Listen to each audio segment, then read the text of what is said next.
It has been 7 years since Syria's bloody civil war erupted, leaving hundreds of thousands of people dead. Nearly half the country's population is displaced. Millions have fled the fighting. Before the war in 2011, some 1.7 million Syrians, about 10% of the population, were Christian. Some say that number has now dropped by as much as 70%. It's a similar picture, by the way, in neighboring Iraq, where ISIS's campaign of genocide against Christians has decimated their numbers. Now, one group is helping Christians in Iraq and Syria rebuild their lives. Since 2014, Knights of Columbus, the largest Catholic fraternal organization in the world, has committed more than $20 million to help persecuted believers in the Middle East. Joining me to discuss the group's work is Andrew Walther, Vice President of Communications for Knights of Columbus. Andrew, thank you for coming on the show. Tell us about your efforts to rebuild the Iraqi Christian town of Karumless. Well, thank you very much. It's good to be here. You know, last year we announced an initiative where we would begin working to build or rebuild one of these Christian towns that had been so decimated by ISIS. And that town is the town of Karumless, which is near Karakosh, not too far from Mosul, between Mosul and Erbil in northern Iraq. And this was a town that had had hundreds of families, all of whom had been forcibly displaced by ISIS. And when the town was liberated, it was in a terrible state. There were, unexploded bombs. There were booby traps. Many of the homes were burned or had, battle damage. And the level of devastation was really shocking. So the Knights of Columbus were able to put about $2 million into that project. We committed $2 million to move hundreds of families back home, to help them repair their homes and really get on with their lives, pick up the pieces, and to help preserve the multicultural pluralism that has existed in Iraq, the Christian communities that have existed in Iraq for well over 1,000 years. You've also provided food and conducted the medical outreaches, right? Yeah, so the Knights of Columbus have worked throughout northern Iraq since 2014. We've got medical clinics that assist the needs of the Yazidi and Christian and Muslim populations there. We have housing that we've helped to build for some of the displaced communities. We have also a substantial amount of money that we've put into food aid for the Christian community there and others in their care. Many times individuals from the Yazidi community and other communities will be dependent also on the Christian community for the food and shelter that they have. And so we've really done about $20 million of work there since 2014. Remind us again, Andrew, what ISIS did to many of Iraq's Christian towns and villages. Well, when ISIS swept through northern Iraq and similarly in Syria, they decimated the Christian population. They gave people the option to convert, die, or in some cases flee. Many times people fled just ahead of ISIS. There were, I'm told by the church leaders in Syria, thousands killed there, hundreds killed in Iraq. They were able, in large part in Iraq, to escape to Kurdistan, to the city of Erbil, some also to Dohuk up in the north. And in moving out, these areas became totally controlled by ISIS as the Christians and the Yazidis were forced out of their towns and villages and into neighboring Kurdistan, where they had a level of safety there. And so as these things began to be liberated, as these lands began to be liberated by the Iraqi forces and so on, over the last year and a half, it's been very important to help these original populations move back and to maintain the kind of pluralistic environment that existed there in Nineveh, in northern Iraq, for, as I said, I mean, in the case of Mosul, I mean, you're going back almost 2,000 years. Yeah. Let me just expand on the level of destruction and what ISIS did in parts of Nineveh Plains. It truly is staggering. Over 13,000 homes, 363 church properties, 140 public properties were destroyed during their 2-year reign in the area. This is truly catastrophic.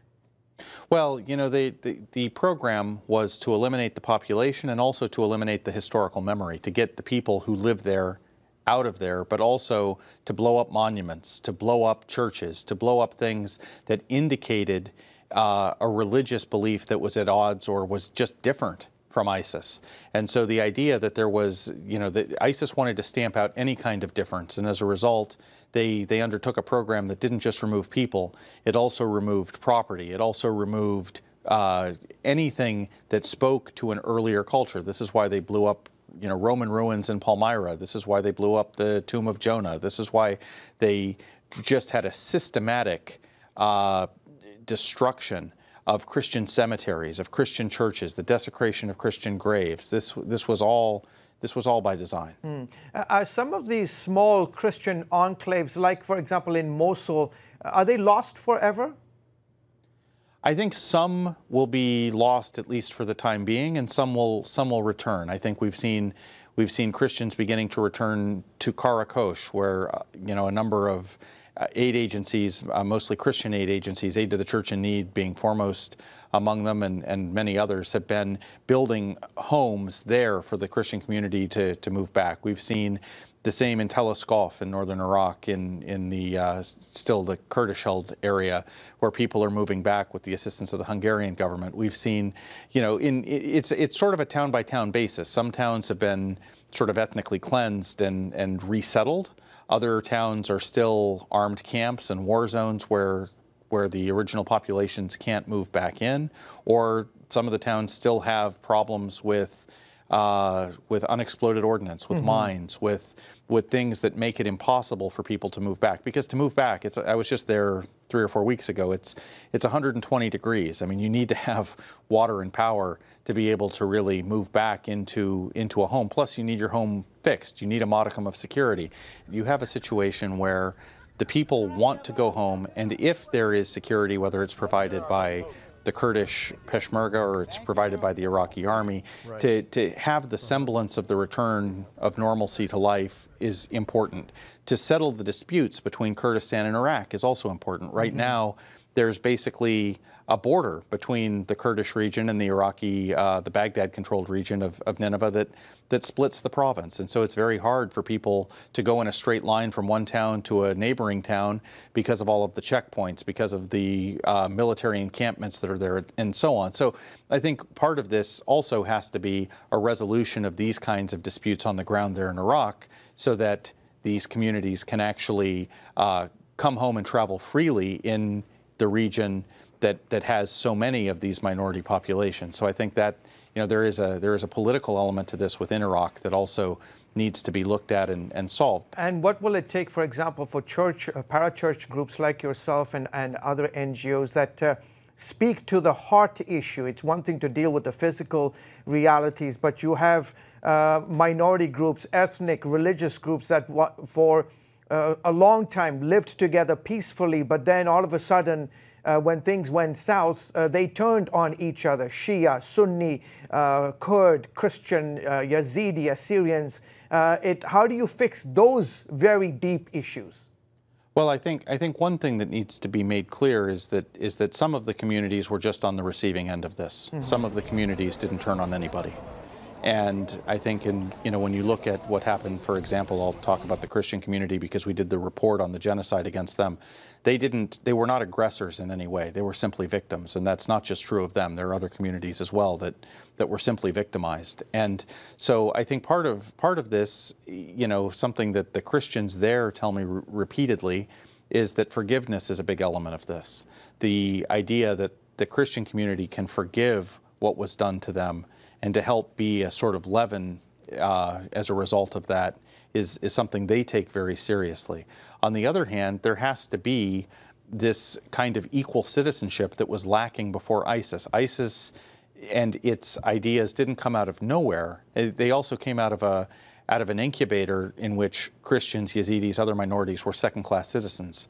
And the idea that you can have 2 tiers of citizenship based on faith is something that really needs to stop. There needs to be one citizenship for the people in these countries, regardless of the faith they practice. And this is something that I think is being more and more widely understood in Iraq, and hopefully as time goes on, the idea of a unified country in which everyone is a citizen of one country, and they're not a citizen who's hyphenated and categorized by religion in terms of their standing in society, is going to be a very important step forward, because this classification, this idea that you're a second-class citizen in some way, was something very harmful, and the folks at Genocide Watch talk about it being an incubator for the genocide that occurred. Yeah, okay. Mr. Andrew Walther of Knights of Columbus, sir, thank you for your insights, and I hope you will come back on the show again. Thank you very much.